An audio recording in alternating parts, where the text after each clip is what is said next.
ઓમ શ્રી ગણેશાય નમઃ. જય શ્રી કૃષ્ણ મિત્રો. શ્રીમદ ભગવદ્ ગીતાનો 18મો અધ્યાય મોક્ષ સંન્યાસ યોગ આપણે સાંભળીશું. ભાદરવા મહિનાના 16 શ્રાદ્ધ મિત્રો ચાલુ થઈ ગયા છે. પૂનમથી લઈને અમાસ સુધી 16 શ્રાદ્ધ હોય છે. વૈદિક શાસ્ત્રોમાં પુરાણોમાં આ સમયને પિતૃઓનો સમય કહેવાય છે. પિતૃઓને સમર્પણ છે આ સમય. અને આ 16 દિવસમાં ભગવાનની કથાઓ, મંત્ર, જાપ, દાન, તપ, યજ્ઞ અને કથાઓ સાંભળવી, આ બધું જ આપણે જો કરીએ છીએ તો આનું પુણ્યફળ આપણા પિતૃઓને મળે છે અને એમને ત્યાં પરમ ગતિ પ્રાપ્ત થાય છે. અને આપણા પિતૃઓ આપણને ખૂબ ખૂબ અંતરથી આશીર્વાદ આપે છે. સુખ, સમૃદ્ધિ, સંપત્તિ, સંતતિ, સારું આરોગ્ય, સર્વ આશીર્વાદ આપણને આપે છે અને આપણું જીવન બદલાઈ જાય છે. આપણને એમના આશીર્વાદ પ્રાપ્ત થાય છે. તો મિત્રો, આ સમય દરમિયાન આપણે ભગવાનની જ કથાઓ સાંભળવી જોઈએ. શ્રીમદ ભાગવત કથા, રામાયણ છે, ગરુડ પુરાણ છે, આ બધું સાંભળવાનો ખૂબ જ મહિમા છે.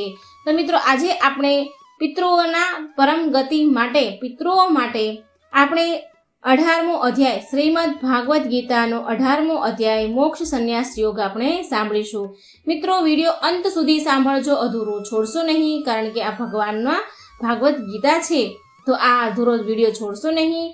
વિડીયો સારો લાગે તો લાઈક કરજો, શેર કરજો અને ચેનલને સબસ્ક્રાઈબ કરવાનું ભૂલશો નહીં. આપણે આ શ્રાદ્ધ દરમિયાન ભગવાનની કથાઓ સાંભળીશું અને આપણા પિતૃઓને સંતુષ્ટ કરીશું. તો ચાલો આપણે સાંભળીએ. ઓમ નમઃ શિવાય. ઓમ નમો ભગવતે વાસુદેવાય નમઃ. ઓમ શ્રી ગણેશાય નમઃ. 18મો અધ્યાય મોક્ષ સંન્યાસ યોગ. અર્જુન ઉવાચ. અર્જુન બોલ્યા, હે મહાબાહુ અંતર્યામી, હે વાસુદેવ, હું સંન્યાસના તેમજ ત્યાગના તત્વને જુદું જુદું જાણવા માંગુ છું. એટલે શ્રી ભગવાન ઉવાચ. શ્રી ભગવાન બોલ્યા, કેટલાક પંડિતજનો કામ્યક કર્મોના ત્યાગને સંન્યાસ સમજે છે, જ્યારે બીજા વિશાળ કુશળ માણસો સઘળાય કર્મોના ફળના ત્યાગને ત્યાગ કહે છે.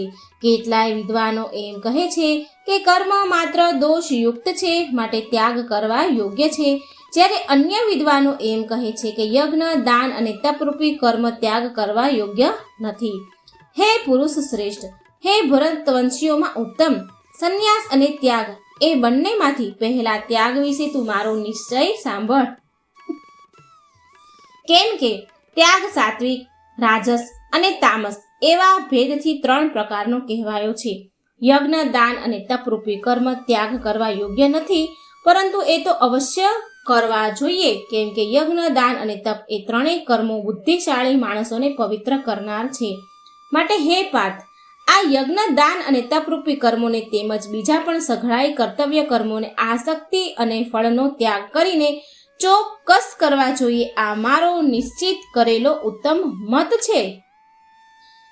નિષિદ્ધ તેમજ કામ્ય કર્મોના તો સ્વરૂપથી ત્યાગ કરવો ઉચિત જ છે, પરંતુ નિયત કર્મોના સ્વરૂપથી ત્યાગ ઉચિત નથી. માટે મોહને લીધે એ નિયત કર્મોનો ત્યાગ કરી દેવા તામસ ત્યાગ કહેવાયો છે. જે કાંઈ કર્મ છે એ સઘળું દુઃખરૂપ જ છે એમ માનીને જો પણ કોઈ માણસ શારીરિક કલેશના ભયથી કર્તવ્ય કર્મોનો ત્યાગ કરી દે તો એ આવો રાજસ ત્યાગ કરીને ત્યાગના ફળને કોઈ પણ રીતે નથી પામતો. હે અર્જુન, જે શાસ્ત્ર વિહિત કર્મ કરવું કર્તવ્ય છે એવા ભાવથી આસક્તિ અને ફળનો ત્યાગ કરીને કરવામાં આવે છે એ જ સાત્વિક ત્યાગ મનાયો છે. જે માણસ અકુશળ કર્મનો દ્વેષ નથી કરતો કે કુશળ કર્મમાં આસક્ત નથી થતો, એ શુદ્ધ સત્વ ગુણથી યુક્ત માણસ સંશય વિનાનો બુદ્ધિશાળી અને ખરો ત્યાગી છે. શરીરધારી કોઈ પણ માણસ દ્વારા સંપૂર્ણપણે બધા જ કર્મોને ત્યજવા શક્ય નથી. માટે જે કર્મોનો ત્યાગ કરનાર છે એ જ ત્યાગી કહેવાય છે. કર્મફળનો ત્યાગ કરનાર છે એ જ ત્યાગી કહેવાય છે. કર્મફળનો ત્યાગ ન કરનારા માણસોના કર્મોનું સારું, નરસું અને મિશ્ર એમ 3 પ્રકારનું ફળ મર્યા પછી અવશ્ય હોય છે, પરંતુ કર્મફળનો ત્યાગ કરી દેનારા માણસોના કર્મોનું ફળ કોઈ કાળે પણ નથી હોતું. હે મહાબાહો, સર્વ કર્મોના સિદ્ધ થવામાં આ 5 કારણો કર્મનો અંત કરવાનો ઉપાય દર્શાવનાર સાંખ્ય શાસ્ત્રમાં કહેવાયેલો છે એમને તું મારી પાસેથી સારી રીતે જાણી લે. આ વિશે એટલે કે કર્મોની સિદ્ધિ થવામાં અધિષ્ઠાન કરતા જુદા જુદા પ્રકારના કારણો, અનેક જાતની જુદી જુદી ચેષ્ટાઓ અને એ જ રીતે પાંચમું કારણ દૈવ છે. માણસ મન, વાણી અને શરીરથી શાસ્ત્રોને અનુકૂળ કે વિપરીત જે કંઈ પણ કર્મ આચરે છે એના આ 5 કારણો છે. પરંતુ આમ હોવા છતાં પણ જે માણસ અશુદ્ધ બુદ્ધિનો હોવાને કારણે કર્મોના થવામાં કેવળ અર્થાત શુદ્ધ સ્વરૂપ આત્માને કરતા સમજે છે એ મલિન બુદ્ધિનો અજ્ઞાની ખરું નથી સમજતો.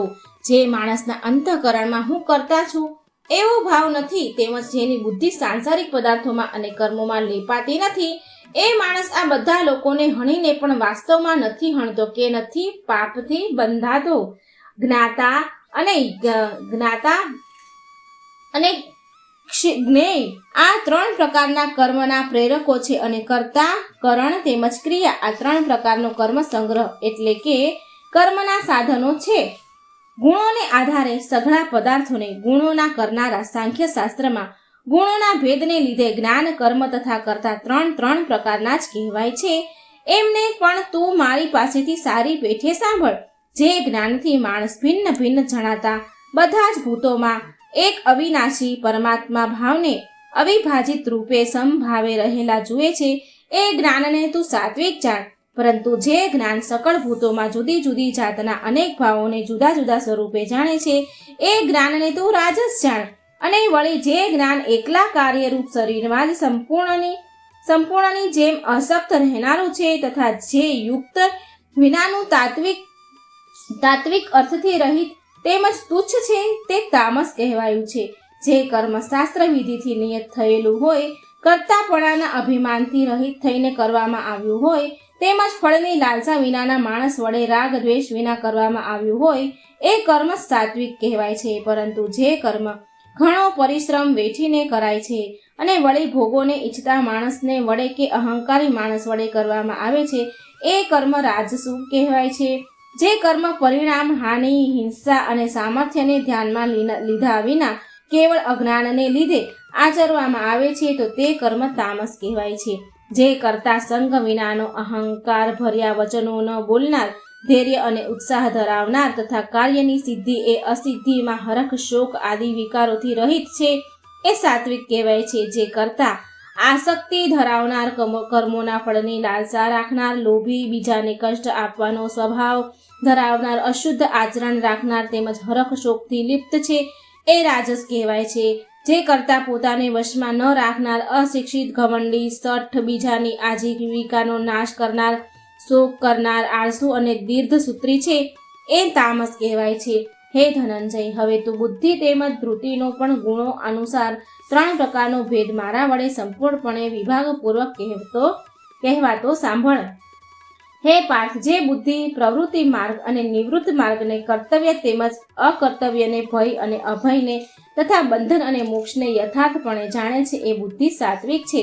હે પાર્થ, માણસ જે બુદ્ધિ દ્વારા ધર્મ અને અધર્મ તથા કર્તવ્ય અને અકર્તવ્ય પણ યથાર્થપણે નથી જાણી શકતો એ બુદ્ધિ રાજસી છે. હે પાર્થ, તમો ગુણથી ઘેરાયેલી જે બુદ્ધિ અધર્મને પણ અધર્મ છે એમ માની બેસે છે તથા એ જ પ્રમાણે બીજા સગળા પદાર્થોને પણ અવળા માને છે એ બુદ્ધિ તામસી છે. હે પૃથા પુત્ર, જે અવ્યાભિચારીણી ધારણ શક્તિથી માણસ ધાન્ય યોગ દ્વારા મન, પ્રાણ અને ઇન્દ્રિયોની ક્રિયાઓને ધારણ કરે છે એ ધૃતિ સાત્વિક છે.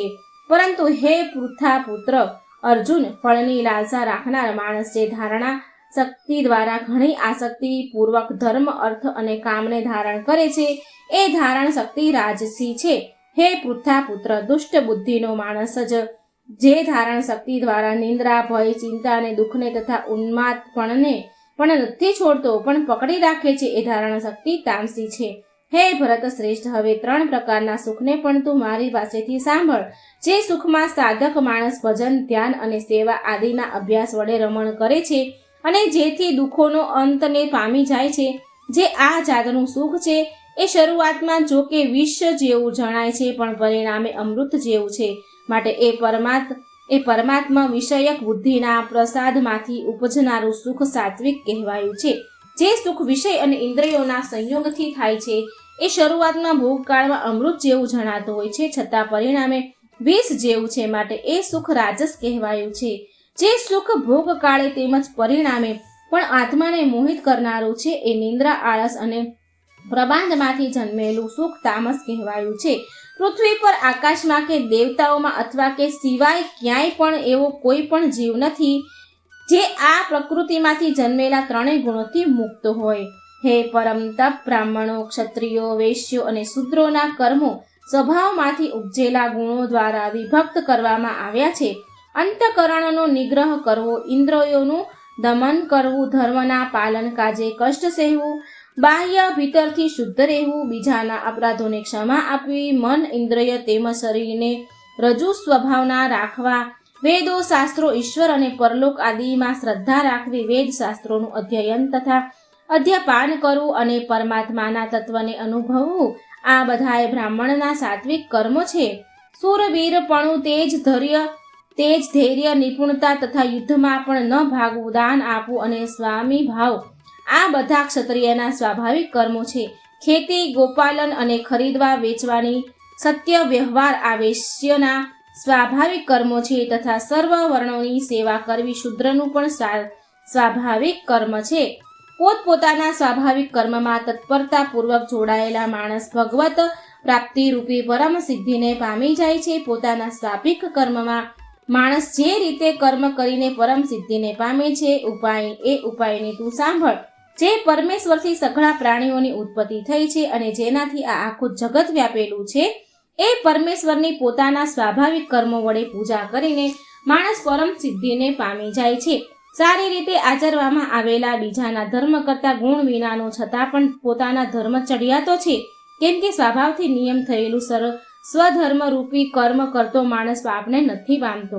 હે કૌંતન્ય, દોષયુક્ત હોવા છતાં પણ સહજ કર્મને ન છોડવું જોઈએ, કેમ કે ધુમાડાથી અગ્નિ પેઠે સઘળા કર્મો કોઈને કોઈ દોષથી યુક્તે છે. સર્વત્ર અશક્તિ રહિત બુદ્ધિ ધરાવનાર, સ્ત્રુપહા વિનાનો તેમજ જેણે અંતઃકરણે જીત્યું છે એવો માણસ સંખ્ય યોગ દ્વારા એ પરમ નિષ્કર્મ સિદ્ધિને પામે છે. જે જ્ઞાન યોગીની પરાનિષ્ઠા એ નિષ્કર્મ સિદ્ધને જે પ્રકારે પામીને માણસ બ્રહ્મને પામે છે, એ પ્રકારે હે કુંતી પુત્ર, તું સંક્ષેપમાં જ મારી પાસેથી સાંભળ. વિશુદ્ધ થયેલી બુદ્ધિથી યુક્ત, પચવામાં હલકો, સાત્વિક અને નિયમપણે ખોરાક ખાનાર, શબ્દાદી વિષયોને ત્યજીને એકાંત તેમજ શુદ્ધ દેશનું સેવન કરનાર, સાત્વિક ધારણ શક્તિ દ્વારા અંતઃકરણ અને ઇન્દ્રિયોને સંયમિત કરીને મન, વાણી તથા શરીરને વશમાં રાખનાર, રાગ દ્વેષને સંપૂર્ણપણે નષ્ટ કરીને યોગ રીતે દ્રઢ વૈરાગ્યનો આશરો લેનાર તથા અહંકાર, બળ, ઘમંડ, કામ, ક્રોધ અને પરિગ્રહને છોડીને નિરંતર ધ્યાન યોગને પરાયણ રહેનાર, મમત્વ વિનાનો અને શાંત માણસ સચ્ચિદાનંદ ધન બ્રહ્મમાં અભિન્ન ભાવે સ્થિત રહેવાને પાત્ર બને છે. પછી એ સચ્ચિદાનંદ ધન બ્રહ્મમાં એકાત્મત ભાવે સ્થિત પ્રસન્ન મન યોગી ન તો કોઈના માટે શોક કરે છે કે ન કશાયની આકાંક્ષા કરે છે, એવો બધાય પ્રાણીઓમાં સંભાવ રાખનાર યોગી મારી પરાભક્તિને પામી જાય છે. એ પરમ ભક્તિ દ્વારા એ યોગી મુજ પરમાત્માને હું જે છું અને જેવા પ્રભાવનો છું બરાબર એવો ને એવો તત્વથી જાણી લે તથા એ ભક્તિના પ્રભાવને મને તત્વથી જાણીને તત્કાળ મારામાં પ્રવેશી જાય છે. મારે પરાયણ થયેલો કર્મયોગી સઘળા કર્મોને સદા કરતો હોવા છતાંય મારી કૃપાથી શાશ્વત અવિનાશી પરમ પદને પામી જાય છે. માટે હે અર્જુન, સઘળા કર્મોને મનથી મારામાં અર્પીને તેમજ સમબુદ્ધિ યોગને આશ્રય રહીને તું મારે પરાયણ અને નિરંતર મારામાં ચિત્ત પરોવનાર થા. એ પ્રમાણે મારામાં ચિત્ત પરોવનાર થયેલો તું મારી કૃપાથી બધાય સંકટોને વિના પ્રયત્ને પાર કરી જઈશ, અને જે અહંકારને લીધે મારા વચનોને નહીં સાંભળે તો નાશ પામીશ, એટલે કે પરમાર્થથી ભ્રષ્ટ થઈ જઈશ. જે તું અહંકારનો આશરો લઈને એમ માની રહ્યો છે કે હું યુદ્ધ કરીશ નહીં, તારો આ નિશ્ચય મિથ્યા છે, કેમ કે તારો સ્વભાવ તને બળજબરીથી યુદ્ધમાં જોડશે. હે કુંતી પુત્ર, જે કર્મને તું મોહને લીધે કરવા નથી ઈચ્છતો અને પણ પોતાના સ્વાભાવિક કર્મથી બંધાયેલો પરવશ થઈને કરીશ, હે અર્જુન, શરીર રૂપી યંત્ર પણ આરૂઢ થયેલા સઘળાય પ્રાણીઓને પોતાના માયાથી એમના કર્મો એના કર્મો પ્રમાણે ભમાવતો અંતર્યામી પરમેશ્વર સર્વ પ્રાણીઓના હૃદયમાં રહેલો છે. હે ભારત, તું સર્વ રીતે એ પરમેશ્વરના જ શરણે જા અને એ પરમાત્માની કૃપાથી જ તું પરમ શાંતિને તથા શાશ્વત પરમ ધામને પામીશ. આમ આ ગોપનીયથી અતિ ગોપનીય જ્ઞાન મેં તને કહી દીધું. હવે તું આ રહસ્ય યુક્ત જ્ઞાનને સંપૂર્ણપણે યોગ્ય રીતે વિચારીને જેમ ઈચ્છે એમ જ કર. સઘળા ગોપનીય વચનોથી અતિ ગોપનીય મારા પરમ રહસ્યયુક્ત વચનને તું હજી પણ સાંભળ. તું મને ઘણો પ્રિય છે, માટે આ પરમ હિતકારી વચન હું તારા માટે ફરીથી કહું છું. હે અર્જુન, તું મારામાં મન પોરવનાર થા, મારો ભક્ત બની જા, મારું પૂજન કરનાર થા અને મને પ્રણામ કર. આમ કરવાથી તું મને જ પામીશ. આ હું તારી સામે સત્ય પ્રતિજ્ઞા કરું છું, કેમ કે તું મને ઘણો પ્રિય છે. સઘળાય ધર્મોને એટલે કે સઘળાય કર્તવ્ય કર્મોને મારામાં ત્યજીને તું કેવળ એકમાત્ર મુજ સર્વશક્તિમાન સર્વાધાર પરમેશ્વરના જ શરણે આવી જા. હું તને બધાય પાપોથી મુક્ત કરી દઈશ. તું શોક કરમાં. તારે આ ગીતા રૂપી રહસ્યમય ઉપદેશ કોઈ પણ કાળે ન તો તપરહિત માણસને કહેવો, ન તો ભક્તિ રહિતને અને ન તો સાંભળવા ન ઈચ્છતા માણસને કહેવો તથા જે મારામાં દોષ દ્રષ્ટિ રાખે છે એને તો કદીય ન કહેવો. જે માણસ મારામાં પરમ પ્રેમ રાખીને આ પરમ રહસ્યયુક્ત ગીતાના ઉપદેશને મારા ભક્તોમાં કહી સંભળાવશે એ મને જ પામશે, એમાં જરા પણ સંદેહ નથી. માણસોમાં એનાથી વધીને મારું પ્રિય કાર્ય કરનારો કોઈ પણ નથી, તથા આખી પૃથ્વી પર એનાથી વધીને મારો પ્રિય બીજો કોઈ ભવિષ્યમાં થશે પણ નહીં. જે માણસ આ ધર્મમય આપણા બેના સંવાદરૂપી ગીતાશાસ્ત્રનું અધ્યયન કરશે એના દ્વારા પણ હું અજ્ઞાન યજ્ઞથી પૂજિત થઈશ એવો મારો મત છે. જે માણસ શ્રદ્ધાળુ અને દ્રષ્ટિ વિનાનો થઈને આ ગીતાશાસ્ત્રનું શ્રવણ કરશે એ પણ પાપોથી છૂટીને ઉત્તમ કર્મ કરનારાઓમાં શ્રેષ્ઠ લોકોને પામશે. હે પાર્થ, શું આ ગીતાશાસ્ત્રને તે એકાગ્રચિતે સાંભળ્યું? અને હે ધનંજય, શું તારો અજ્ઞાનમાંથી ઉપજેલો મોહ નાશ પામ્યો? અર્જુન ઉવાચ. અર્જુન બોલ્યા, હે અચ્યુત, આપની કૃપાથી મારો મોહ નષ્ટ થઈ ગયો અને મેં સ્મૃતિ મેળવી લીધી છે. હવે હું સંશય રહિત થઈને સ્થિત છું, માટે આપની આજ્ઞાનું પાલન કરીશ.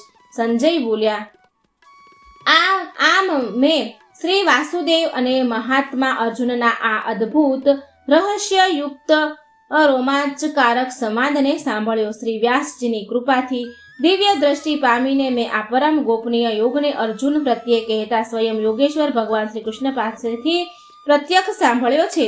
હે રાજન, ભગવાન શ્રી કૃષ્ણ અને અર્જુનના આ રહસ્યયુક્ત કલ્યાણકારક અને અદ્ભુત સંવાદને સંભળાવનારને હું વારંવાર હરખાવ છું. સાંભળીને વારંવાર હું હરખાવ છું. હે રાજન, શ્રી હરિના એ અત્યંત વિલક્ષણ રૂપને પણ સંભાળીને મારા ચિત્તમાં મહાન આશ્રય થાય છે અને હું વારંવાર હરખાવ છું.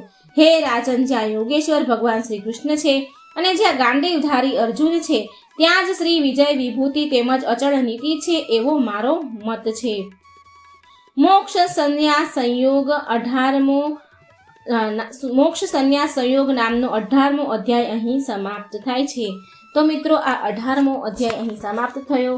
હું આશા રાખું છું કે તમે ખુશ પ્રસન્ન ચિત્ત મનથી સાંભળ્યો હશે અને બીજાને પણ સંભળાવજો, શેર કરજો વિડીયો અને આ ચેનલને સબસ્ક્રાઇબ જરૂર કરજો. કોમેન્ટ બોક્સમાં ભગવાનનું નામ એકવાર જરૂર લખી દેજો મિત્રો. જય શ્રી કૃષ્ણ. રાધે રાધે. Thank you.